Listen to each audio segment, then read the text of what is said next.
markana qaab cankee ah ayay daawada u shaqeysaa maxaad ka taqaanaa shirkadda China laga leeyahay ee tennis lagu magacaabo oo dadka ka shaqeeya dhaqaale badan ay ka sameeyaan dad badan ayaa ka tirsan dhaqaalana way ka macaasheen shirkadda tennis oo laga leeyahay dalka China taasi oo Soomaaliya ka howlgelisay ilaa 2013 waxaa shirkaddan dadka ay siisaa fursado shaqo oo ay laftoodu hanti ay ku samaysan karaan wariyahayaga Amaal Qaajo oo booqatay xarunta shirkaddan magaalada Garowe ee caasimadda Puntland ay ku leedahay ayaa warbixintan nooga diyaarisay kumanaan qof ayay noloshoodii bedeshay kadib markii ay siisay fursad shaqo wadaag waa shirkadda Tennis oo laga leeyahay wadanka China 2013 ayay soo gaadhay Soomaaliya haatan waxay xarumo ku leedahay guud ahaan gobolada Soomaaliya waxaan u booqanay xarunta ay ku leedahay Garowe Cabdulqaadir Khalif Jaamac Teera oo ah maamulka xarunta Garowe ayaanu wax ka weydiinay shirkaddan faa'iidadeeda iyo waxyaabaha ay qabato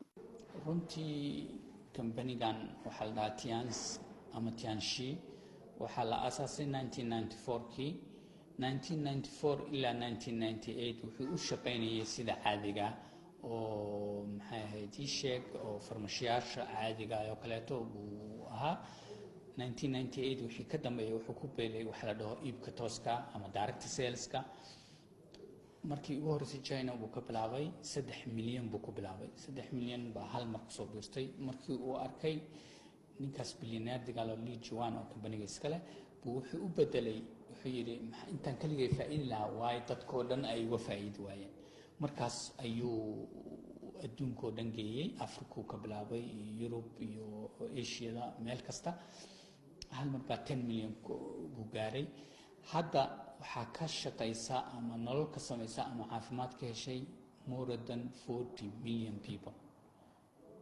baa hadda ka shaqeysa saad ula socotid 110 wadan wuxuu ku leeyahay 110 wadan wuxuu ku leeyahay maxay ahayd bases waaweyn baseska hadda noogu dhow wuxuu ahaa 2 bilood 3 bilood ka hor baan tagay waa Ethiopia hadda warshadii Afrika oo dhan supply karayn lahayd waxaa laga furay Ethiopia financial sectorski meeshii managementiga laga sameyn lahaa waxaa laga furay Rwanda cosmeticina waxaa laga furay Morocco so focus badan buu company-gan u sameeyaa suu u bedelo noloshooda saad la socotaan annaga waxaan halkaan furnay November last year baan furnay branch-gan Garowe headquarter-keeda ilaa 600 qof baa hadda member ka ah oo nolol ka sameeya dadkaas oo runtii noloshoodii wax badan wax ka bedelay qaar oo gaariyaal helay baa ku jira qaar tigidha China helaa ku jira anigoo kale hadda waxaan ku guuleystay gaari waxaan ku guuleystay China oo iskuyo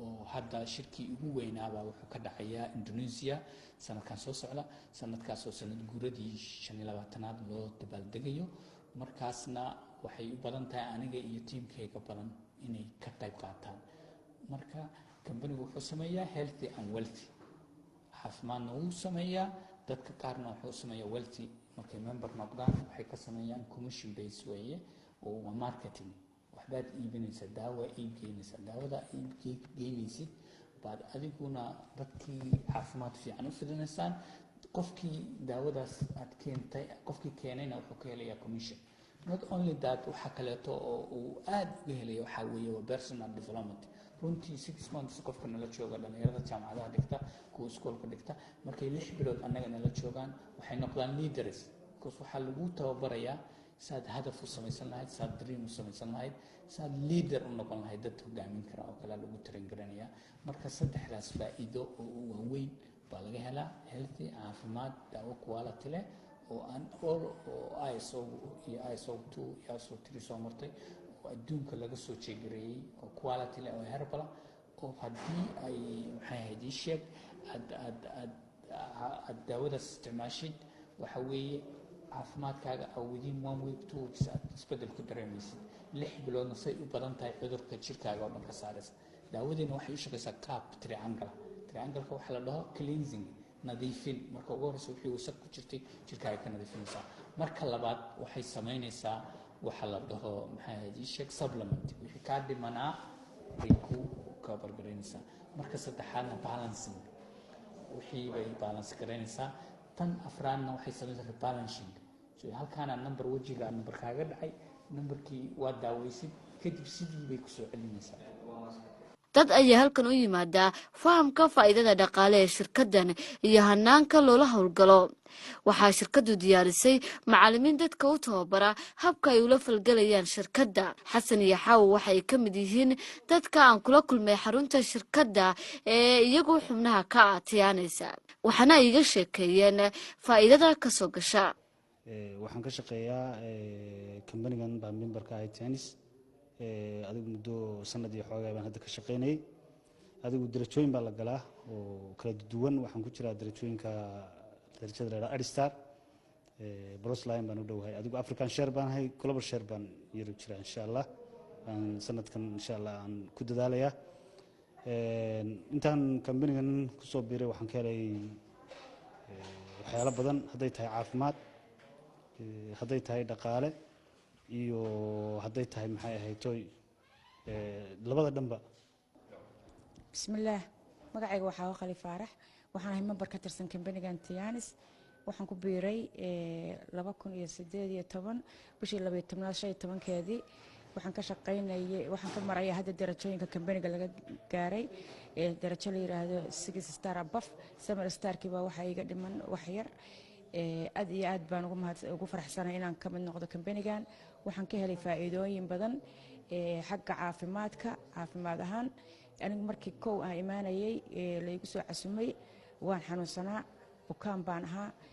waxaan qabay lafa xanuun, waxaan qabay xanuun neerfa ah oo madaxa ah. productiga haddii aan isticmaalay oo aan in badan daawada qaatay, faa'iido badan baan ka helay, waan ku caafimaaday alxamdulillaah. ilaahay ma hadda ha ka gaadho. waxaan mar labaad u ducaynayaa ama uga mahadcelinayaa dadka igu soo xiray oo kambanigan keenay. waxaan jeclaystay markaan daawadii ku caafimaaday warbixin layga siiyey kadib inaan bambar ka noqdo oo anigu aan ka shaqeeyo.